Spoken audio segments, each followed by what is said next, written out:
Invité de ce journal, Laurent Poncelet, directeur du FITA, le Festival international de théâtre-action. C'est du 8 au 24 novembre dans différentes salles de Grenoble et ses environs. Comment vous définissez le théâtre-action ? Alors, le théâtre-action, le festival, en tous les cas, programme des spectacles qui parlent de notre monde actuel, qui soulèvent des questions sociétales, qui interrogent notre rapport à l'autre dans sa différence, sa fragilité, son histoire de vie, qui permet de se rapprocher du coup de l'autre. Et en ce sens, un théâtre qui fait lien entre les habitants. Et puis, un festival qui permet de réunir dans une même salle les habitants dans toute leur diversité sociale. Et ça, c'est assez unique en France. Est-ce qu'on peut comparer ça ou différencier ça du théâtre engagé ? Alors, il y a un engagement en sens, c'est engagé dans la vie de la cité. Voilà.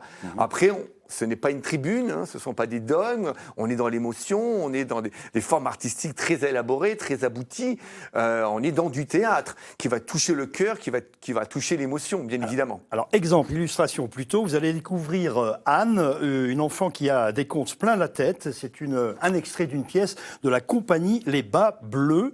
Et vous allez découvrir une actrice qui s'appelle Séverine Coulon. Regardez.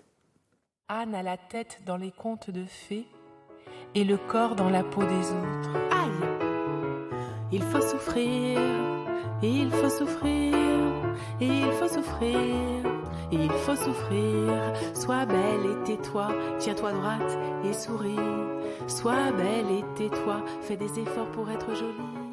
Voilà pour cet extrait, Monsieur Poncelet. Alors, ça veut dire que c'est très ouvert finalement. Il y a des petites scènes avec presque un one-man show mis en scène ou plusieurs comédiens en même temps. Il y a toutes les formes de théâtre. Action. Différentes formes. Il y a de la danse également avec le Sénégal, avec Oro, qui parle de la jeunesse d'aujourd'hui des périphéries, le théâtre-objet.